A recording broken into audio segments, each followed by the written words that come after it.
Ito na po ang shoutout notes! Okay, tinan natin ha. Tingnan natin, meron tayong dalawang katanungan. Ang tanong, sabi ni Ingrid, What to do, Tita L? Ayan, ang ninang ng anak ko, bituing walang ningning ang drama. Nako, tuwing may okasyon sa bahay, mahilig siyang mag-sharon na hindi pa tapos ang okasyon. Hindi marunong makiramdam na marami pa ang bisitang nakaabang. Nagmamasid sa gilid, Ingrid. Ingrid, mukhang na-high blood ka dito sa iyong kumaring malabituin ang walang ningning dahil nga mahilig mag-sharon Cuneta. Siguro maganda nun, hilahin mo sa isang tabi at sabihin mong, Mars, mamaya ka na mag-take out ha, kasi baka maubusan naman yung mga bisita. Marami pa nakapila at saka may paparating pa. O hindi ba? Ganun. Siguro naman sa tingin ko, hindi siya mindful sa mga nangyayari, kaya siguro nagsha-sharon siya kahit marami pang tao. Baka naman talaga sarap na sarap lang talaga siya sa mga handa, kaya siya nagkakaganon. Siguro kung naipaliwanag ng maigi, baka naman hindi na niya gawin. Pag ginawa pa rin, di siguro dapat mas marami kang niluto. Kasalanan mo, Ingrid. Kasalanan mo kasi, Ingrid Ang konti nang niluto mo, tuloy walang naiuwi tong kumare mo na mahilig mag-sharon. Ayan, tuloy, naubusan ng bisita. Kasalanan mo pa rin.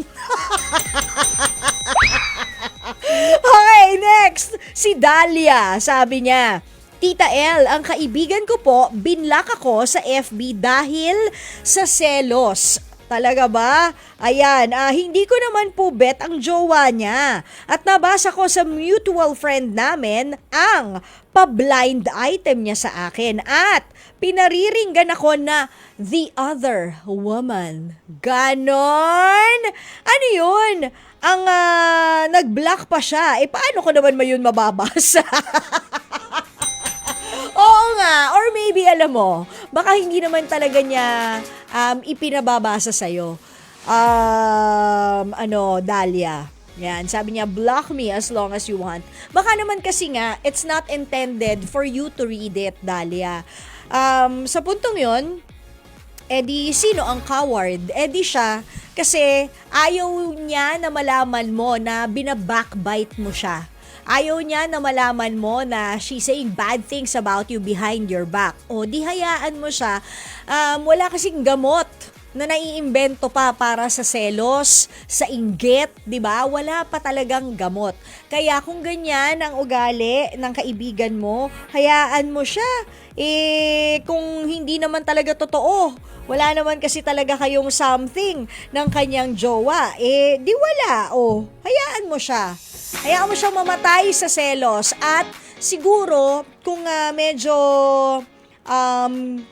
close kayo, or baka naman kasi nga, hindi kasi natin alam wala kang ang gusto doon sa jowa niya. Pero malay mo, nararamdaman nitong kaibigan mo na parang may pagtingin sa'yo yung jowa niya, kaya siya nagkakaganon. Siguro kapag medyo malamig ng ulo nung kaibigan mong ito, tanungin mo siya, or baka kapag nagkita kayo, 'di ba, ng harapan, tanungin mo siya, bakit mo ako binlock sa social media at bakit mo ako pinariringgan na the other woman?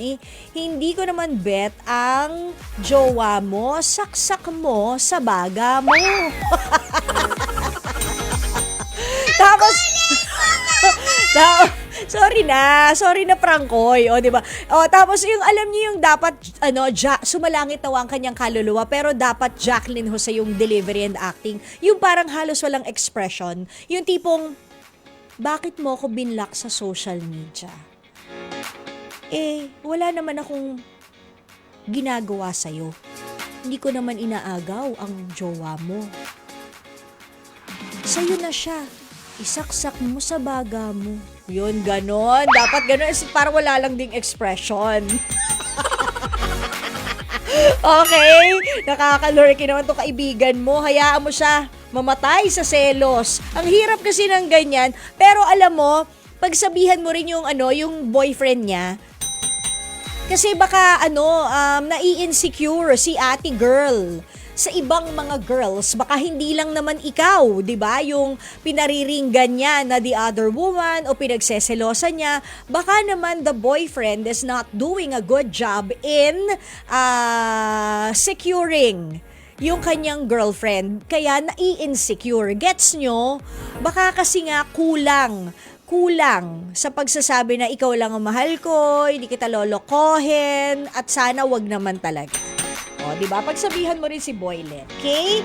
Ingrid na nagmamasid sa gilid at Dahlia na binlock ng kaibigan niya. Sana po nakatulong. Okay? Mga kapatid! Dito tayo sa totoo. O, yan yun yung boses. Pagbigyan nyo na, minsan lang naman yan. Siyempre, dito tayo sa True FM, hindi ba? Like, share, subscribe, follow ang ating mga social media accounts, ha? At True Network PH. Yun lang ang keyword na hahanapin nyo. TrueNetwork PH. O, like, share, follow, subscribe para bongga talagang levels natin sa FB, sa IG, sa X na dating Twitter, sa YouTube and TikTok, pati na rin sa mga podcast.